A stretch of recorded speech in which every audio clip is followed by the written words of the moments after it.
आप सब जानते ही हैं कि इचरे में जो वकूआ हुआ था उसके अलग अलग जो पहलू हैं वो अब सामने आ रहे हैं। पुलिस का जो बयान है वो कुछ और तरीके से मंजर आम पर नज़र आ रहा है, जबकि जो उसकी मां है वो जो अपने बयान है वो दिन ब दिन जो है वो बदलते हुए नज़र आ रही है। लेकिन बेसिकली इसकी असल कहानी क्या है वो मैं आपको बताता हूँ। इचरे का जब ये वकूआ हुआ जिसमें 3 बच्चों के जो है वो गर्दनें काट कर वो छुरे भी उनके हाथ में थे, और बाद में ये ड्रामा रचाया गया घर वालों की जानिब से कि उनके हाथ में छुरी थी तो शायद इन्होंने जो है वो आपस में लड़कर एक दूसरे के जो है वो गले काट दिए। पहली बात तो ये है कि जिस उम्र के ये बच्चे थे उनके हाथ में अगर छुरी होती भी सही तो वो या फिर उनके बाजू पर लगती, गर्दन पर लगती, या फिर उनके पेट पर लगती, कहीं और जगह कर सीधा उनके गलों पर ना लगती, और ये एक ही वार में गले कटने वाला जो वकूआ है ये ना पेश आता।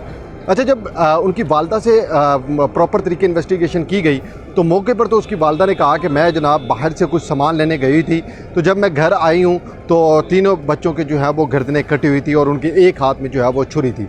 अच्छा, पुलिस जो है वो मौका पर उसकी वालदा को गिरफ़्तार नहीं करती क्योंकि वो सदमे में होती है, और पुलिस को भी कहीं ना कहीं लग रहा होता है कि शायद इसकी वालदा जो है वो इसमें मुलविस नहीं है, तो वो उनकी शक की बुनियाद पर जो है वो उसके चाचा को उठा कर ले जाते हैं। अब चाचा को जब उठाकर पुलिस स्टेशन में पहुंचा देते हैं तो चाचा से जब इन्वेस्टिगेशन होती है तो थोड़ी थोड़ी सी जो है वो कहानी निकलना शुरू हो जाती है, और उसके बाद जो है वो उनकी वालदा को भी थाने में ले आते हैं। अब उसकी वालदा को भी थाने में बिठाकर टोटल जो है वो 6 घंटे इन्वेस्टिगेशन होती है। ये बता रहे हैं डीआईजी ऑपरेशन फैसल कामरान। हम आपको बताना चाहते हैं रिगार्डिंग जो आज का एक बहुत ही अनफॉर्चुनेट इंसिडेंट हुआ जिसमें 3 मासूम बच्चों की लाशें मिली और उनका कत्ल हुआ, गला काटकर उनको कत्ल किया गया था। और उसके फ़ौरन बाद हमारी ऑपरेशंस की और इन्वेस्टिगेशन की टीमों ने वहाँ पर जो क्राइम सीन था उसका विज़िट किया और वहाँ जाकर हमने प्रॉम्प्टली तफ्तीश शुरू की। प्रेस कॉन्फ्रेंस में कि 6 घंटे हम लोग जो है वो उसकी इन्वेस्टिगेशन करते हैं, जिसके बाद वालदा खुद इतराफ़ करती है कि मैंने जो है वो अपने बच्चों को खुद मारा।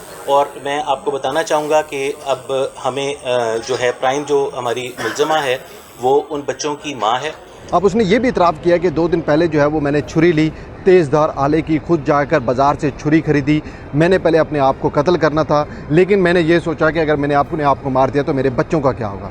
तो इसने इसलिए ये पहले ये किया कि अपने इनको तमाम तीनों जो बच्चे हैं इनको मौत के घाट उतार दिया, इनके गले काट दिए। उसके बाद वो कह रही है कि जब मैंने अपने जान लेने लगी तो मेरा हौसला नहीं पड़ा। यार, ये अजीब कहानी मेरे सामने आई है कि जनाब 3 बच्चों को, एक वालदा है, एक माँ है, मैं हैरान हूँ कि वो अपने 3 बच्चों को ज़िबा कर देती है और अपने आप को जब मारने लगती है तो वो कहती है कि मेरा जो है वो हौसला नहीं पड़ा, इस वजह से मैंने अपने आप को मारा नहीं। खैर, ये उसकी बयान थे। वो प्रेस कॉन्फ्रेंस होती है, डीआईजी ऑपरेशन फैसल कामरान जो है वो रात को प्रेस कॉन्फ्रेंस आके करते हैं और वो बताते हैं कि जनाब इसकी माँ जो है वो मुलविस। और ये अब तक हमारी जो तफ्तीश है सो फार उससे ये साबित हुआ है कि माँ ने ही वो कत्ल किया है। आजकल जो नया एक पंडोरा जो है वो बॉक्स खुल गया, वो ये है कि इसकी वालदा जो बच्चों की माँ थी उसका कहीं अफेयर था झंग वाले किसी लड़के से।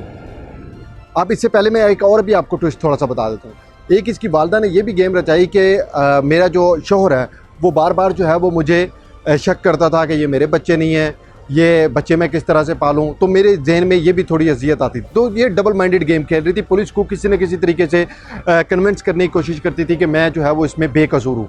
अलबत्ता आपको पता तो है पुलिस ने जिस तरह के अपने काम करने होते हैं और उसके साथ साथ जो सीसीटीवी जो फोर्स बनाई गई है वो अपना काम जो है वो बखूबी तरीके से जानती है।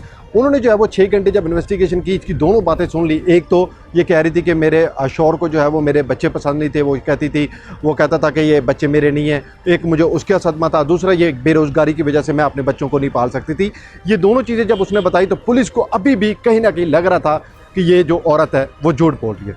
अब मज़ीद इन्वेस्टिगेशन जो है वो शुरू हो जाती है, जिसके बाद पता ये चलता है कि इस औरत का झंग वाले किसी लड़के से अफेयर था और वो लड़का नहीं चाहता था कि इसके ये बच्चे हम पालें, तो लिहाजा उसने कहा था कि ये अपने बच्चों को कहीं पर किनारे लगाओ, उसके बाद जो है वो हम अपनी जो है वो शादी करेंगे। तो लिहाजा माँ ने सोचा कि मैं अपने बच्चे जो है वो कहाँ पर करूँगी, इसलिए उसने ये इनको मौत के घाट उतार दिया, उनके गले जो है वो काट दिए और उसके बाद जो है वो ताला लगा कर घर से बाहर जो है वो कहीं पर चली गई। और वहाँ पर जब घर वापस आई तो उसने देखा कि जनाब मेरे बच्चे जो है वो कोई और कत्ल कर कर चला गया। अब ये 15 पर कॉल करती है तो 15 वाले फौरी तौर पर पहुँच जाते हैं और वो ये तमाम तर तफसीलात जो है पुलिस वाले इकट्ठी करना शुरू कर देते हैं कि बेसिकली ये हुआ क्या था।